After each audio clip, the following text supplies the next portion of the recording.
नमस्कार दोस्तों, मैं सत्येंद्र कुमार अपने YouTube चैनल अखिल एजुकेशन पर एक बार फिर से आप सभी का स्वागत करता हूं। दोस्तों, प्रश्नावली 3.3 के प्रश्न नंबर 1 के पहले, दूसरे और चौथे सवाल को मैंने हल करके आपको बताया था विलोपन विधि से। अब आपको प्रतिस्थापन विधि और विलोपन विधि आशा करता हूं अच्छे से समझ में आ गया होगा। तो अब हमें ऐसे प्रश्न हैं जिनको समीकरण बना करके तब हल करना है। जैसे प्रश्नावली 3.3 का दूसरा क्वेश्चन, दूसरे का पहला क्वेश्चन, इसमें 5 क्वेश्चन दिया है। पहला क्वेश्चन क्या है कि आपकी स्क्रीन पे दिख रहा है कि यदि हम अंश में 1 जोड़ दें तथा हर में a से 1 घटा दें तो भिन्न 1 में बदल जाती है, और यदि हर में 1 जोड़ दें तो 1/2 हो जाती है, वह भिन्न क्या है। पिछली वीडियो में मैंने इसी तरह के सवाल का समीकरण बना करके आपको प्रतिस्थापन विधि से हल करके दिखाया था। इस वीडियो में हम लोग इसको समीकरण में भी बनाएंगे और इसको विलोपन विधि से हल करेंगे। तो आइए देखते हैं। प्रश्न में ये कहा गया है कि यदि हम निम्नलिखित समस्याओं में रैखिक समीकरणों के युग्म बनाइए और उन्हें हल कीजिए। तो कहा गया है कि वह भिन्न ज्ञात कीजिए। तो जब भी भिन्न ज्ञात करना हो तो मानते हैं माना वह भिन्न, चाहे माना भिन्न x/y है, माना भिन्न x/y है। कह क्या रहा है कि हम पहली शर्त के अनुसार ये कहा गया है कि भिन्न के अंश में 1 जोड़ दें और हर में से 1 घटा दें, यह भिन्न है। इसमें के अंश में हमने 1 जोड़ देना है और हर में से 1 घटा देना है, तो वह भिन्न किसमें बदल जाती है, वो भिन्न बन करके 1 हो जाती है। तो भिन्न किसके बराबर हो जाती है, 1 के बराबर हो जाती है। अब इसको कैसे हल करेंगे, तो जब भिन्न के अब इसका क्रॉस मल्टीप्लाइकेशन करते हैं। तो मान लीजिए 1 है तो यहाँ भी बटे 1 माना जा सकता है, कोई दिक्कत नहीं। अब देखिए इसका इससे, इसका इससे, तो x धन 1 का 1 से गुणा होगा तो x धन 1 होगा, और y माइनस 1 का 1 से गुणा होगा तो y माइनस 1 ही होगा। और x और y को एक तरफ कर लेते हैं, x प्लस y इधर आएगा माइनस y, और देखिए प्लस 1 इधर गया माइनस 1, और यहाँ माइनस 1 पहले से है, तो हो जाएगा x माइनस y बराबर -2। ये हो गया आपका पहला नंबर से। अब दूसरी शर्त में क्या कहा गया है कि भिन्न वही है, x/y है, और इस भिन्न के हर में 1 जोड़ देने पर, भिन्न के हर में क्या करना है, बस हर में 1 जोड़ देना है। ये नीचे वाला हर कहलाता है। हर में 1 जोड़ देने पर वो क्या हो जाता है, भिन्न 1/2 हो जाती है। देखिए बहुत आसानी से इसको हल कर सकते हैं। कहा है कि भिन्न के हर में 1 जोड़ देने पर वह भिन्न 1/2 हो जाती है। अब इसका भी 2x क्रॉस मल्टीप्लाई है, इससे गुणा होता है, ठीक। तो 2x हो गया बराबर, ये y प्लस 1 का 1 में गुणा होगा तो y प्लस 1 हो जाएगा, ठीक। अब y को बस इधर कर लेंगे तो 2x माइनस y, यानी बाएं पक्ष में पक्षांतर हो गया, तो 2x माइनस y बराबर है समीकरण नंबर 2। देखिए समीकरण बन गया। अब इसको हल किसके विधि से करेंगे, विलोपन विधि से। अब हम सीख चुके हैं कि x माइनस y बराबर -2, और दूसरा समीकरण है 2x माइनस y बराबर 1, ठीक। समीकरण नंबर 1 और समीकरण नंबर 2। अब इसको ध्यान से देखिए।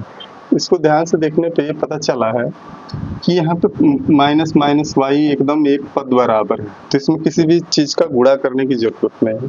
इसको बस क्या कर सकते हैं, घटाने पर लिखेंगे, घटाने पर घटेगा किस में से, समीकरण 1 से समीकरण 2 को घटा लीजिए।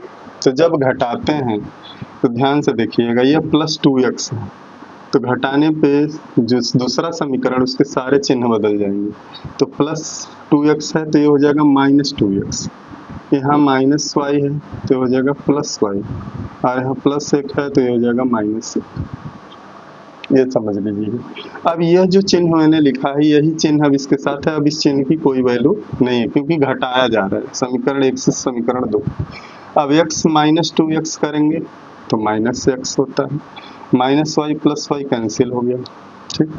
अब -2 और -1 -3 हो गया, -2 और -1 क्या होता है, -3 होता है, माइनस से माइनस कैंसिल हो गया, x बराबर आ गया 3। देखिए x का मान आ गया। अब x का मान समीकरण 1 में रखने पर, जब समीकरण 1 में रखेंगे तो y का मान अपने आप आ जाएगा। देखिए x - y बराबर -2, x का मान आया 3, 3 - y बराबर -2, ठीक। -2 को इधर पक्षांतर करेंगे, -y को उधर ले जाएंगे तो -y उधर जाएगा तो +y हो जाएगा, और ये 3 + 2 हो जाएगा, 3 + 2, -2 इधर आएगा +2 हो जाएगा, y बराबर हो गया 3 + 2 5। देखिए y का मान, तो वह भिन्न क्या हो जाएगी, भिन्न पूछा गया, और वह भिन्न हमने क्या माना है, x/y माना है, और x का मान आया है 3 और y का मान आया है 5। तो अभिन्न कितनी है, 3/5 है, यह उत्तर है। देखिए विलोपन विधि से यह प्रश्न बहुत जल्दी हल होगा, ठीक। तो आप इसको नोट कर लीजिएगा। अब चलते हैं प्रश्नावली 3.3 के दूसरे के क्वेश्चन नंबर 2 को हल करते हैं। आइए देखते हैं। तो दोस्तों आइए देखते हैं प्रश्नावली 3.3 के दूसरे क्वेश्चन का दूसरा प्रश्न। कहा गया है इसमें कि 5 वर्ष पूर्व नूरी की आयु सोनू की आयु की 3 गुनी थी, जैसा कि स्क्रीन पे आपको दिख रहा है। 10 वर्ष पश्चात नूरी की आयु सोनू की आयु की 2 गुनी हो जाएगी, नूरी और सोनू की आयु कितनी है। ये आयु संबंधी प्रश्न है, ये बड़ी बड़ी कंपटीशन परीक्षाओं में भी आता है। तो इस वीडियो को आप कोई भी देख के सीख सकता है, कोई जरूरी नहीं है कि सिर्फ कक्षा 10 के ही बच्चे देखें इसको, और भी लोग इसको देख के समझ सकते हैं। तो इसमें क्या है, कहा गया है नूरी और सोनू की आयु कितनी है। तो मान लेते हैं, माना नूरी की आयु वर्तमान आयु है, ठीक। ये समझ लीजिए आयु यानी वर्तमान आयु जो चल रही है। नूरी की वर्तमान आयु बराबर x वर्ष, ठीक, तथा सोनू की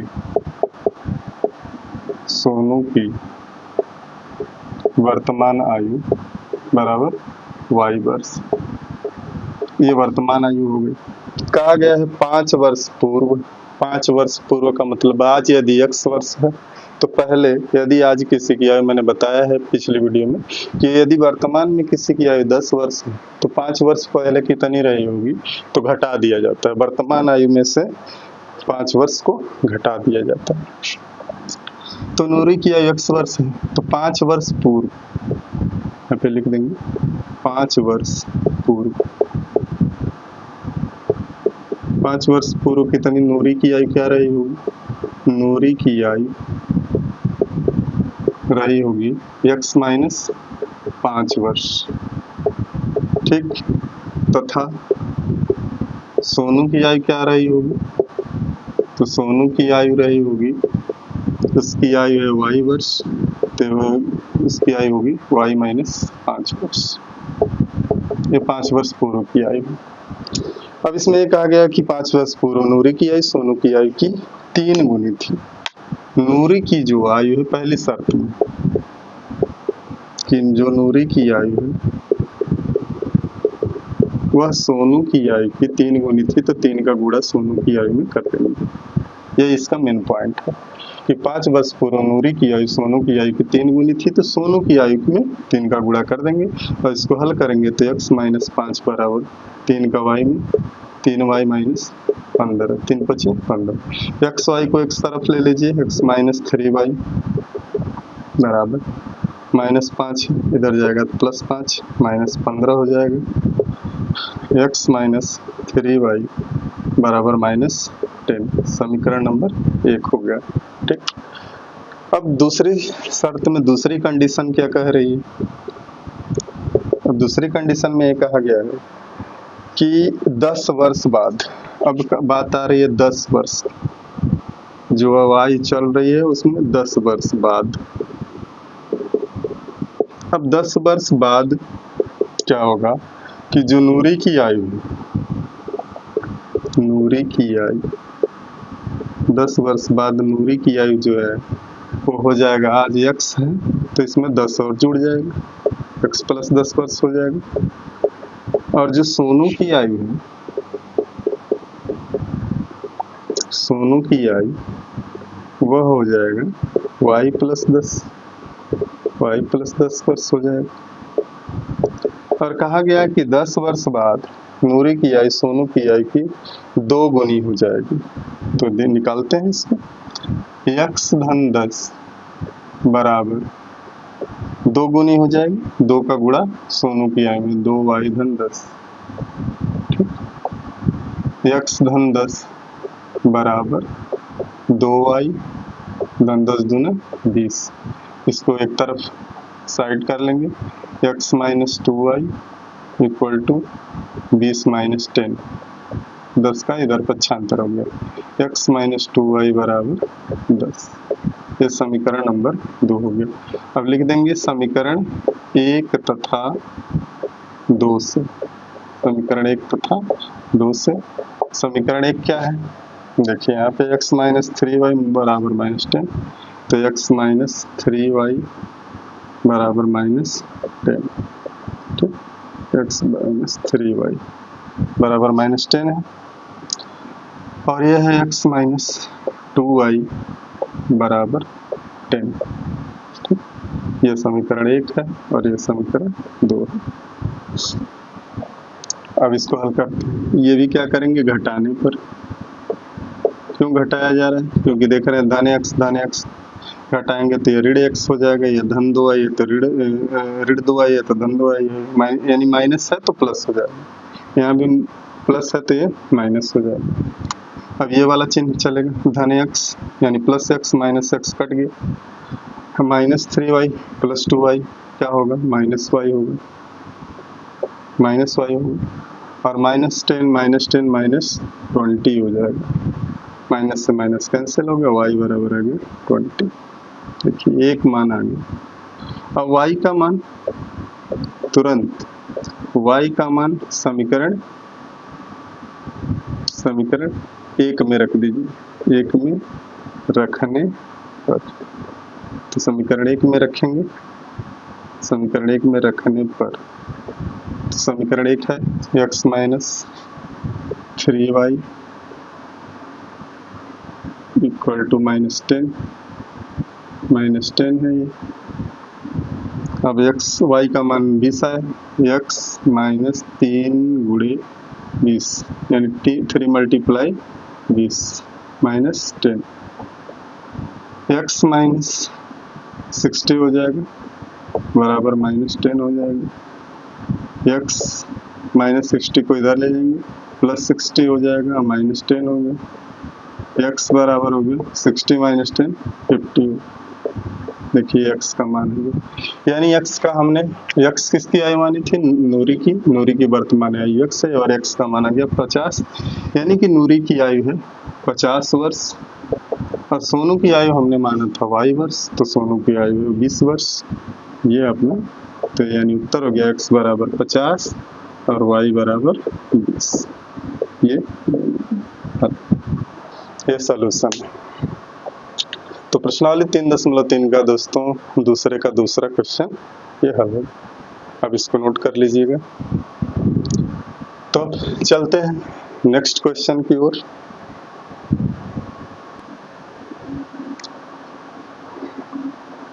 तो दोस्तों प्रश्नावली 3.3 का दूसरे का तीसरा क्वेश्चन ये है कि दो अंकों की संख्या, ये बहुत इंपॉर्टेंट क्वेश्चन है, बोर्ड एग्जाम में कई बार आ भी चुका है, तो इसको आप लोग थोड़ा ध्यान से देखिएगा। कह रहा है कि दो अंकों की संख्या के अंकों का योग 9 है। इस संख्या का 9 गुना संख्या के अंकों को पलटने से बनी संख्या का 2 गुना है, वह संख्या ज्ञात कीजिए। तो इस प्रश्न को हम हल करने के लिए आइए देखते हैं कैसे हल होता है।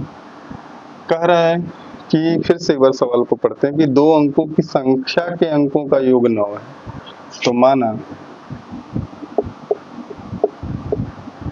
दो अंकों की संख्या 10x प्लस y, ये मान लिया गया कि 10x प्लस y है। दो अंकों की जो संख्या है वह 10x प्लस y है, जिसमें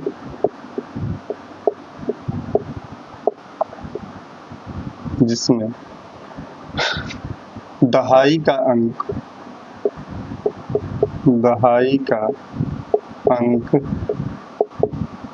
x तथा इकाई का अंक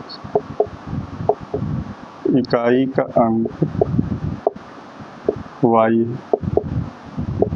ये सबसे इम्पोर्टेंट है, इसका मानना। जब दो अंकों की संख्या की बात आए तो इसी तरह से माना जाता है कि कह रहा है कि दो अंकों की संख्या के अंकों का योग 9 है, तो इस संख्या का 9 गुना संख्या के अंकों को पलटने से बनी संख्या का 2 गुना है, वह संख्या ज्ञात करनी है। तो मान लिया कि मैंने वह संख्या है, दो अंकों की संख्या है और दोनों अंकों की संख्या 10x प्लस y है, जिसमें दहाई का अंक जो है x है और इकाई का अंक y।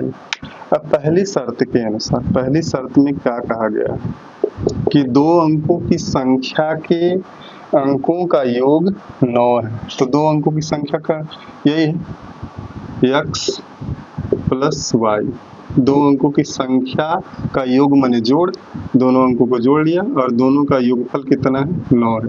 ये पहला समीकरण तुरंत बन गया कि दो अंकों की संख्या के अंकों का योग 9 है, पहला समीकरण बन गया।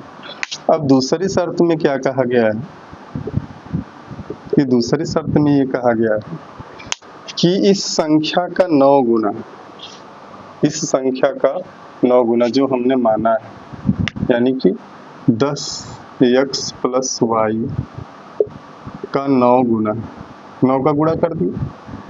इस संख्या का जो 9 गुना है, इस संख्या के अंकों को पलटने से बनी संख्या का 2 गुना है। अब संख्या के अंकों को पलटने से क्या संख्या बनेगी, तो संख्या के अंकों को पलटेंगे तो ये बन जाएगी 10y plus x। 10x plus y था, संख्या के अंकों को पलट देंगे तो y x और x इधर का उधर हो जाएगा, तो 10y प्लस है। तो क्या है, दो अंकों की संख्या का 9 गुना संख्या के अंकों को पलटने से बनी संख्या का 2 गुना है, तो 2 का गुणा इसमें। अब देखिए गुणा करते हैं, 9 दहा में 90x प्लस 9y बराबर 2 दहा में 20y प्लस 2x। ठीक, अब x y को इधर पक्षांतर करते हैं, तो 90x माइनस 2x, इसको यहाँ लाए, ठीक, प्लस 9y माइनस 20y और ये बराबर 0 हो जाएगा। 90x माइनस 2x 88x हो जाएगा, ठीक, और 9y माइनस 20y तो माइनस 11y हो जाएगा और बराबर हो जाएगा 0। यदि हम इसमें 11 कॉमन ले लेते हैं तो 11 8 88, 8x हो जाएगा और यहाँ बचेगा माइनस y बराबर 0 और 11 शून्य 0 हो जाएगा, तो हो जाएगा 8x माइनस y बराबर 0। ये हो गया समीकरण नंबर 2। अब लिखेंगे यहाँ पे समीकरण 1 तथा 2 से और विलोपन विधि से इसको हल करते हैं। समीकरण 1 है x प्लस y बराबर 9 और समीकरण 2 आ गया 8x माइनस y बराबर 0। ठीक, ये समीकरण नंबर 1 हो गया। समीकरण नंबर 2 देखिए, इसको जोड़ने पर यहाँ लिख सकते हैं जोड़ने पर। क्यों जोड़ा जा रहा है? क्योंकि यहाँ प्लस वाई माइनस वाई विलुप्त हो जाएगा और इसको जोड़ेंगे 8x और 1x 9x हो जाएगा, plus Y minus Y cancel हो गया और 9 में 0 जोड़ेंगे तो 9 आएगा, x बराबर 9/9 यानी 1। देखिए x का मान आ गया। इसके बाद x का मान समीकरण 1 में रखने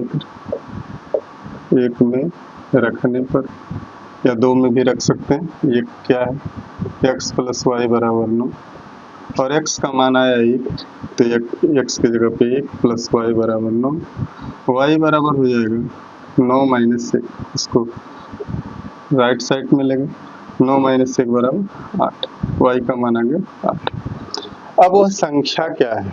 हमने वो संख्या माना है 10x प्लस वाई, तो वह संख्या यहाँ से भी निकाल सकते हैं कि या इकाई का अंक x है, दहाई का अंक y है, तो 8 दहाई 1 इकाई 81 हो जाएगी, या इस तरह से जो यहाँ माना गया है वह संख्या है 10x प्लस वाई। अब इसमें जो x का मान आया रख दीजिए, 10 गुणे x का मान आया 1 और प्लस y का मान आया 8, 18 हो जाएगा, सॉरी 10 से कम 10 और धन 8 बराबर 18। वह संख्या कितनी है? 18 है। तो अपना क्वेश्चन नंबर 2 का तीसरे का हल हो गया कि वह संख्या क्या है? 18 है। पहली बार मैंने 81 बोला, गलत है। तो क्या है? दहाई का अंक x है, तो 1 दहाई और 8 इकाई, 10 8 18, ये अपना उत्तर हो गया। तो इसको नोट कर लीजिएगा। अब चलते हैं नेक्स्ट क्वेश्चन की तरफ। तो दोस्तों आइए अब प्रश्नावली 3.3 के क्वेश्चन नंबर 2 का चौथा क्वेश्चन हल करते हैं। चौथा, जिसमें कहा यह गया है कि मीना 2000 रुपया निकालने के लिए बैंक गई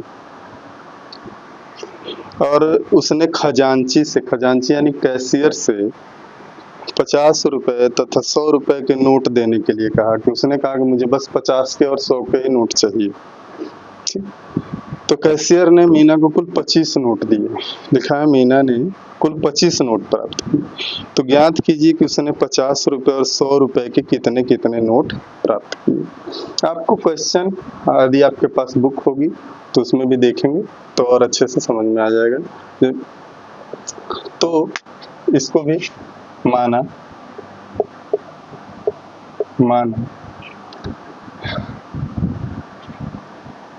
50 रुपए और 100 रुपए के नोट की संख्या हमें बतानी। तो माना 50 रुपए के x नोट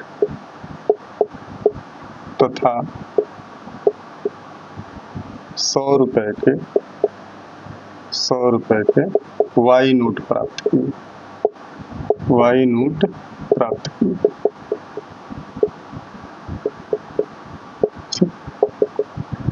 पहली शर्त में कहा है कि कुल नोटों की संख्या कितनी है। कुल नोट बराबर थे 25, कुल नोट बराबर है 25। तो x नोट और y नोट यह दोनों मिलाकर के कितना हुआ है? 25। तो x प्लस वाई बराबर 25 से समीकरण नंबर 1। फिर से देख लीजिए, जब 50 रुपए का x नोट मिला है, 100 रुपए का y नोट उसको मिला है, तो कुल नोट उसको 25 से मिला है।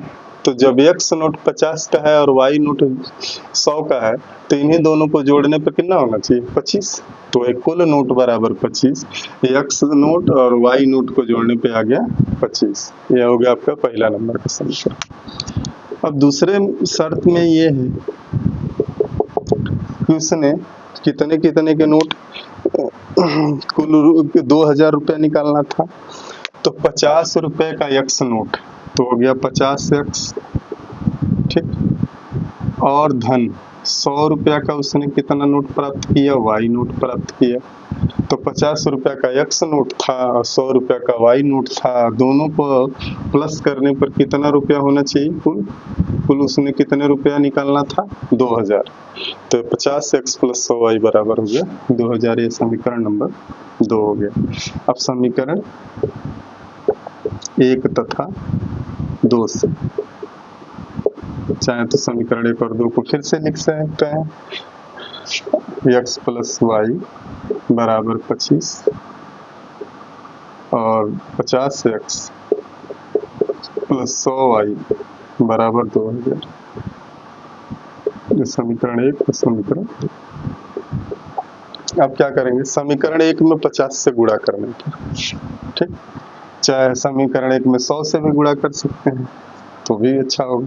तो 100 से गुणा करेंगे तो देखिए 100x हो जाएगा समीकरण 1 धन 100y हो जाएगा और बराबर 2500 हो जाएगा। 100 का गुणा करने पर समीकरण 1 में ध्यान देना है कि 100 का गुणा किया गया है।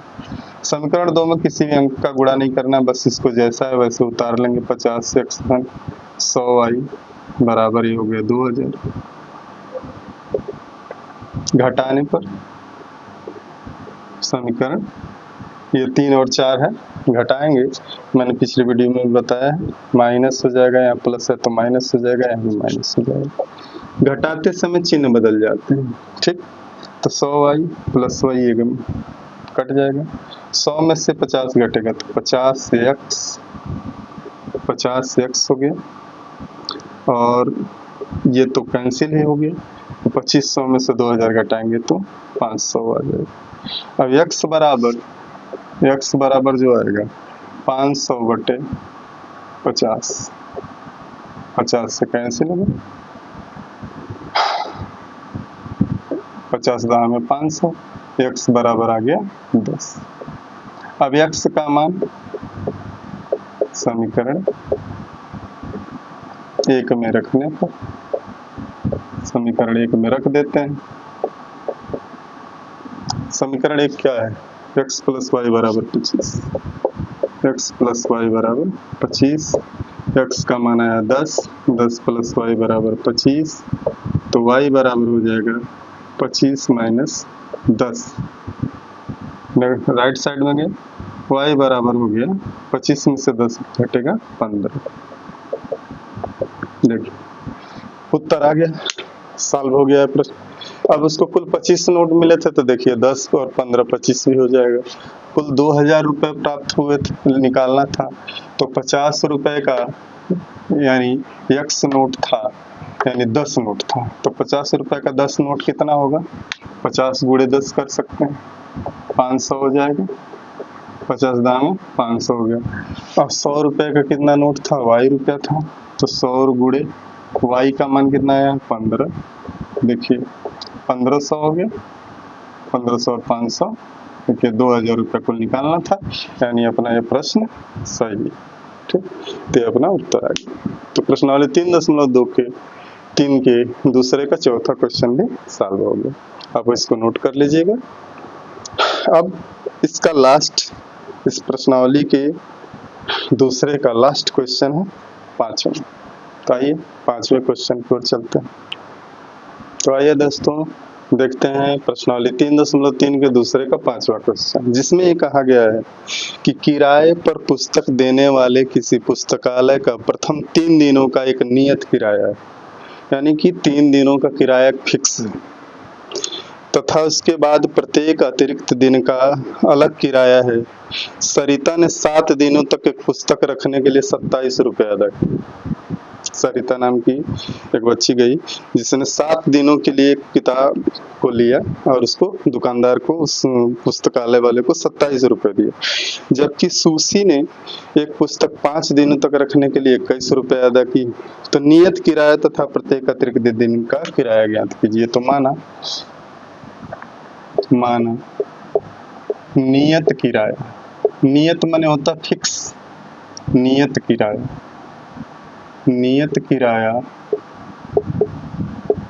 100 रुपये और अतिरिक्त दिन का किराया जो है बिल्कुल साधारण तरीके से लगाइए। अतिरिक्त दिन का किराया जो है वो वाई रुपये, अतिरिक्त दिन का किराया वाई रुपये, ये हो गया।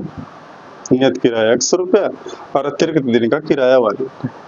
तो कहा गया है इसमें कि प्रथम 3 दिनों का किराया फिक्स है, 3 दिनों का किराया फिक्स है। तो पहली शर्त में सरिता गई किताब खरीदने, तो 7 दिनों के लिए उसने किताब को रखा, तो 27 रुपया दिया। तो देखिए 7 दिनों में 3 दिन का जो किराया है, यानी वो जो किराया नियत किराया वो 3 दिनों का है, तो 3 दिन का किराया ये फिक्स है, प्लस और 3 दिन का किराया लिख देते हैं, 3 दिन का किराया प्लस 4 और दिन बचे तो 4 दिन, यही हो गए कुल कितने दिन, 7 दिन। तो कुल उसने दिए 27 रुपये। ठीक, तो 3 दिन का किराया उसको देना ही है 100 रुपया। उसके बाद यदि अतिरिक्त दिन रखते हैं तो 4 दिन रखिए और हर दिन का किराया वाई रुपया है, तो 4 दिन का हो जाएगा 4 वाई और बराबर हो जाएगा ये 27 रुपये। पहला समीकरण बन गया। इसको फिर से एक बार समझ लीजिए कि 3 दिन का किराया फिक्स है, किसी ने 7 दिन के लिए किताब लिया तो 7 दिन में जो 3 दिन का किराया वो 100 रुपया देना ही है, बचे 4 दिन, तो हर दिन का उसको वाई रुपया देना है, तो 4 दिन का हो गया 4 वाई। तो 3 दिन का 100 रुपया और 4 दिन का 4 वाई, दोनों मिला करके उसने 27 रुपया दिया। अब दूसरी शर्त में गई है सूसी, तो सूसी ने क्या किया, कितने दिन के लिए खरीदा, किताब को लिया 5 दिन के लिए, तो 5 दिन के लिए लिया तो 3 दिन का इसको भी किराया देना पड़ेगा, ये फिक्स है, 3 दिन का किराया प्लस और कितने दिन बचे, 5 दिनों में 2 दिन एक्स्ट्रा हुए, 2 दिन, तो 3 दिन का किराया और 2 दिन का किराया कितना देना दिया उसने, 21 रुपया दिया, 21 रुपया दिया। तो 3 दिन का किराया उसको 100 रुपया तो देना ही पड़ेगा और 2 दिन का किराया हो जाएगा 1 दिन का वाई रुपया, तो 2 दिन का 2 वाई और बराबर हो गया ये 21। देखिए समीकरण नंबर 2 भी बन गया। अब समीकरण 1 और 2 से विलोपन विधि से हल कर दीजिए, समीकरण 1 तथा 2 से बहुत आसानी से हल हो जाए। समीकरण 1 है x प्लस 4y बराबर 27, समीकरण 2 है x प्लस 2y बराबर 21। जोड़ने पर, समीकरण 1 और 2 को जोड़ने पर, जोड़ेंगे नहीं घटाने पर, सॉरी घटाने पर, घटाने पर। तो जब घटाएंगे तो देखिए माइनस माइनस माइनस क्यों हुआ, यहाँ प्लस था माइनस हो गया, यहाँ भी प्लस था माइनस, यहाँ भी प्लस था minus, plus x minus x cancel हो गया, 2y 4y और ये वाला चिन्ह काम करेगा तो minus 2y, 4y minus 2y कितना हो जाएगा, 2y बराबर 27 में से 21 घटेगा तो 6 आ जाएगा। ठीक, y बराबर 6/2 कर दीजिए, 2 3 6, y बराबर आ गया 3। y का मान समीकरण 1 में रखने पर, समीकरण 1 में रखने पर, समीकरण 1 है आपका x प्लस 4y बराबर 27। ठीक, x का मान नहीं रख, x का मान निकालना है और 4 गुणे y का मान है 3 बराबर हो गया 27। तो x धन 4 तिहाई 12 बराबर 27, तो x बराबर 27 माइनस 12। ठीक, x बराबर हो जाएगा 15, 27 माइनस 12 बराबर 15। यानी कि देखिए उत्तर है, अब सॉल्व हो गया अपना। नियत किराया जो है 100 रुपया है, यानी 15 रुपया है। ठीक, और हर दिन का जो किराया है y बराबर 3 है, तो ये अपना आंसर है, x बराबर 15 और y बराबर 3, ये आंसर। इसके उत्तर की जांच करना चाहते हैं 27 रुपया कैसे होगा, तो यहाँ x का मान 15 रखिए, y का मान 3 रखिए, तो 4 3 12 और 15 27। देखिए आंसर आ गया। तो आंसर की जांच भी हो जाएगी आराम से। तो बच्चों प्रश्नावली 3.2 के 3 के दूसरे का 5वां भी साल हो गया, आप इसको नोट कर लीजिएगा। और इस प्रश्नावली का लगभग सारा सवाल सॉल्व हो गया। तो अब यदि आपको ये वीडियो अच्छी लगी हो तो लाइक, शेयर, कमेंट जरूर करें और मेरे चैनल को सब्सक्राइब करें। मिलते हैं नेक्स्ट चैप्टर को लेकर के नेक्स्ट वीडियो में। तब तक के लिए आप सभी लोगों को जय हिंद। आप सभी स्वस्थ रहिए, खुश रहिए और हमारी वीडियो को वॉच करते रहिए। Best of luck.